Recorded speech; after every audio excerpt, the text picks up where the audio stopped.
All right, how's everybody doing? This is the Comic Samurai. I want to welcome you to my next video, and tonight we're going to be continuing my series on hidden gems. These are comic books that I don't think get nearly enough attention, so I thought I'd shine a light on them and spread a little love. Now, tonight is going to be my 10th video in this series, so I picked out some real special ones. Let's go ahead and jump right in. First up, we got this hardback comic book called Wolverine, Nick Fury, Scorpio Connection, and it's a pretty good story that involves those two characters, and I always like it when they interact with each other. And Nick Fury is dealing with some issues in this one. He's growing older and he sees some of his friends with their family, and he doesn't know how he should feel about that, but he gets involved in this story with Wolverine, and the two's paths come to meet, and it's revealed at the end of this that Nick Fury has a son. And it's just a good romp. The art on it by that Howard Chaykin is just something to look at. The colors in it are great, and it's just an overlooked comic book. It is part one of a trilogy, but it is by far the best one. All right, let's go ahead and move on. Next up is one of my all-time favorite comic books. It's Excalibur number 14, and this comic sports a beautiful wraparound cover. It really has some great art in it by Alan Davis. Now, Chris Claremont did write this issue, and there are so many things that happen in it.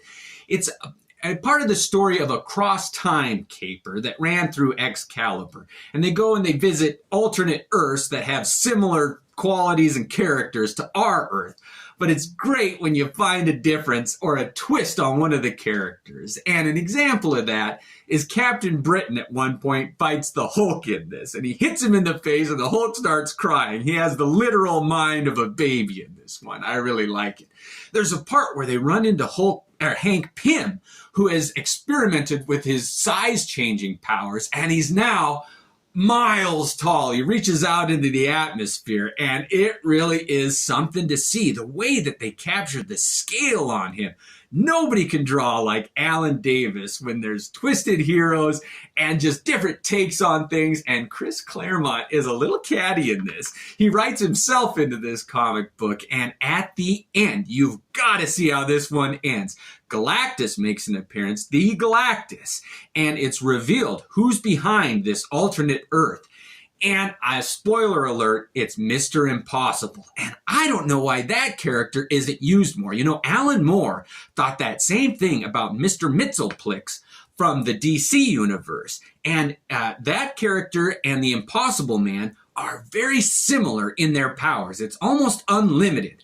And he's played off more like a joke in this Marvel comic books. But you can see where he has a mischievous side. And if that ever turned to evil, oh, he'd be in trouble. But again, I can't say enough good things about this comic book. It really is just a fun comic that nobody talks about enough. It really is a fun one. All right, next up, we got a Hulk Annual number 13. And this one came out when the Hulk was doing this whole Crossroads storyline where Stephen King sent him to this other dimension and he gets to pick different worlds until he finds one that he's happy with. And anyway, he goes to this one world, and this story is so creative. It really reminds me of Alan Moore's run on the Swamp Thing, where you think it's going to be like a monster, typical Hulk smash story. But it's not. This story has so much heart, and it involves a symbiote. He gets this other creature that latches onto him and allows him to eat the food on this poisoned planet. And they form a relationship, and they become friends. And it's just a bond that is just unlike any other. And at the end, you get to see the symbiote sacrifice himself for the Hulk. And it's almost poetry at the end. He's the first of his kind, that symbiote creature, to reach the peak, this mountaintop on their planet. And he gets to see the stars and just to see that dream realized before he sacrifices himself. It's so heartfelt. And if you want a truly surprising Hulk story, this is the one. I really do dig that comic book. All right, next up is one of my all-time favorite spooky, scary, horrific zombie type comic books. It's called Crossed, and it was put out by Avatar Press, and Garth Ennis wrote this one, and that Jason Burrows does the art on it. And when those two get together, they are a great team. That Jason Burrows, I think he is going to take off one day. He's the next generation of big name artists like Todd McFarlane. Nobody wants to hear me say Rob Liefeld, but his stuff, this Jason Burrows. Anyway, the story starts on this issue number 0. And the first story goes up to number 9, so it's 10 issues. And if you can get this whole story, it really is just amazing. Now, they had all kinds of different covers on these first couple issues, but it introduces you, that number 0 is where it starts, in this diner. And this group of people that you follow throughout the story run into their first infected person. And you don't know what they're capable of. Are these walking zombies or ones who can run? What can they think? What happens to them? What caused it?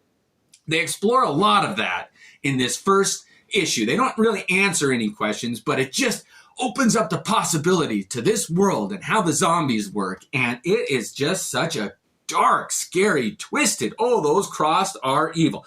Now, I'm only going to show the first couple of these covers, but you can really get a flavor.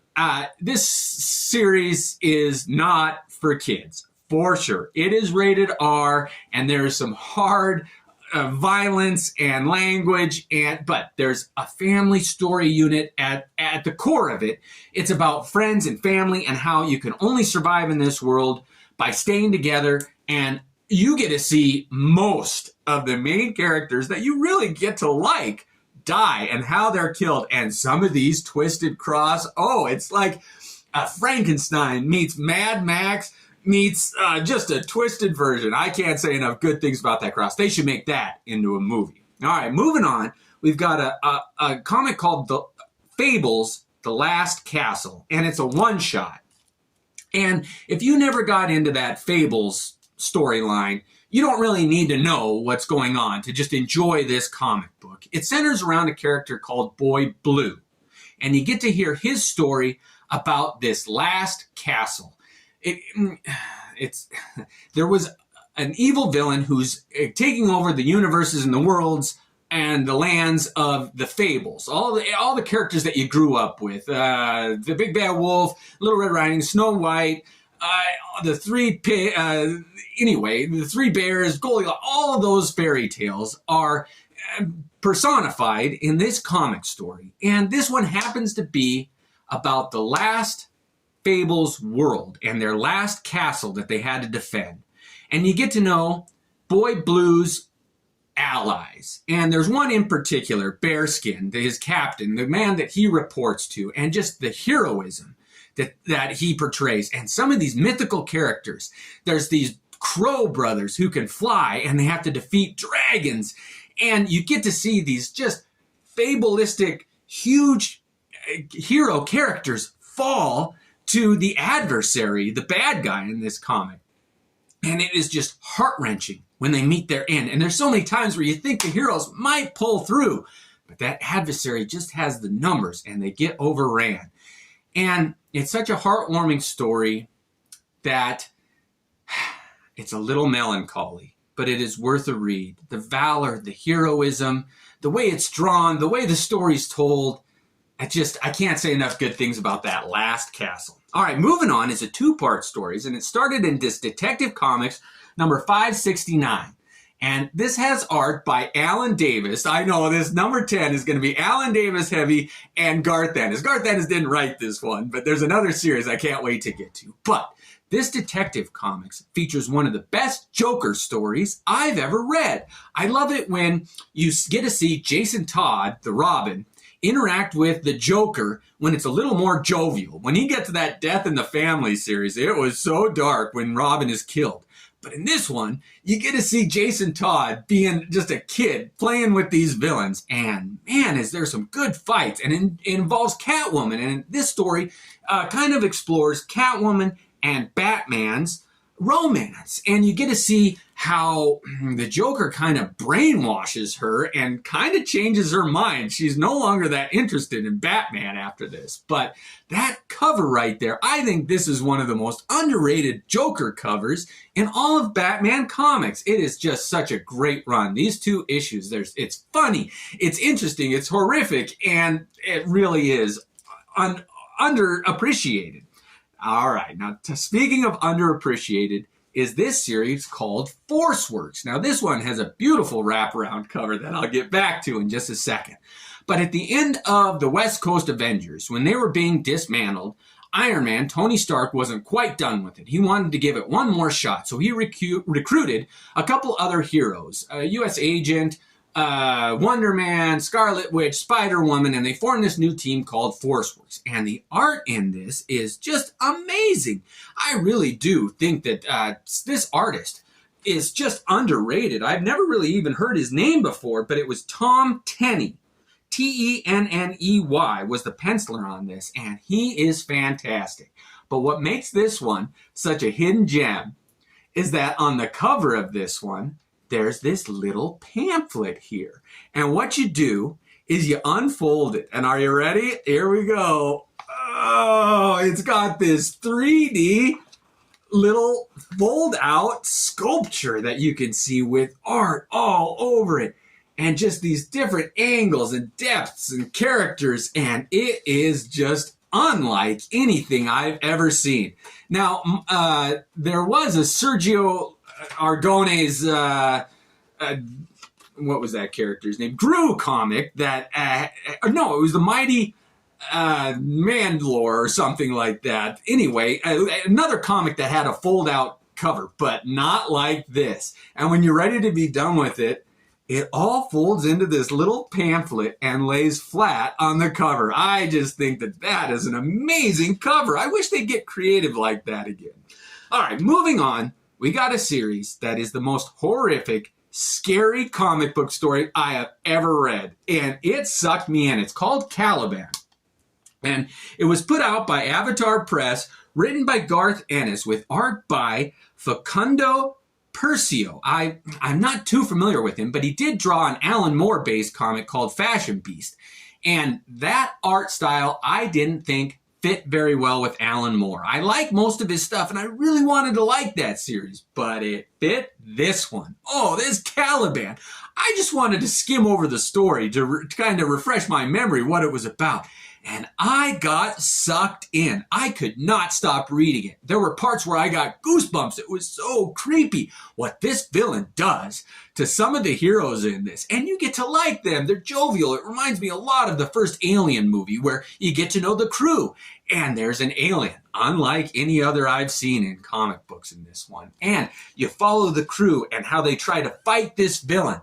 And you get to see this romance or this relationship blossom between these two female leads. It just is a different take on not only the alien genre, but on the horror genre and outer space, science fiction. I just cannot say enough good things about this Caliban. Again, it's not for kids. It is one of the goriest, creepiest, just cringeworthy. It kind of reminds me of a Cronenberg movie like The Fly, where he was getting into this monstrosity, like just flesh-twisting type horror stuff. And if you like that, oh, it really is gripping. It is unlike any other horror story I've ever read. The ability to reach out and get the reader just terrified. It really was a scary comic book. So if you're in for a good, quick, it's only 6 issues. Oh, no, I'm sorry. It is 7 issues. But it really is just mind-bending. It deals with different realities and when physics and warp drive are engaged and what could happen. And you get to see this other alien race who had to try to deal with this bad alien. And you get to see kind of what happened to them and how they dealt with it. And it's like if you saw the story of that, did they call it the Navigator or that one? They went to the ship on the Aliens movie and you get to see the first beast that was kind of taken over by the alien. It's like if you got to see their story. Anyway, you get to see just some creative, like realistic, how a crew, an able crew, would deal with an alien presence that's hostile on your ship. It's a haunted house movie in outer space, and if you liked Alien, you will love this series. Give it a try. Caliban. You can find those in dollar bins, and it is underrated. All right, I saved the best for last, and this one is Heroes for Hope, and it came out in 1985 by Marvel Comic Books, and Jim Starlin and Bernie Wrightson teamed up. And they just they were concerned with what was going on in Ethiopia and Africa at the time. I don't know if you remember, but We Are the World was a big thing, and there was a lot of concerts that gave aid to help feed the hungry and things like that.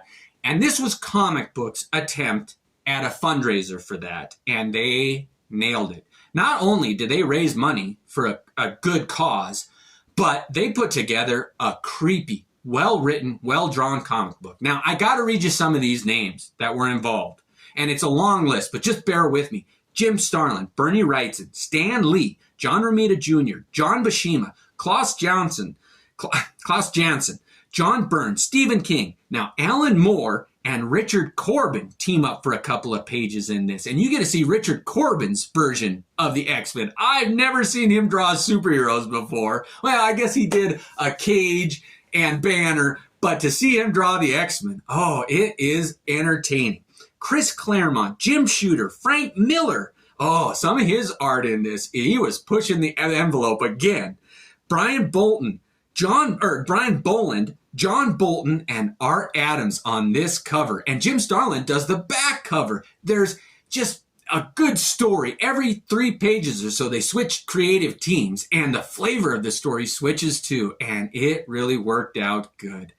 Well, I hope you enjoyed tonight's group of comic books. Let me know if you thought they were underrated. Have a good night. Thanks again.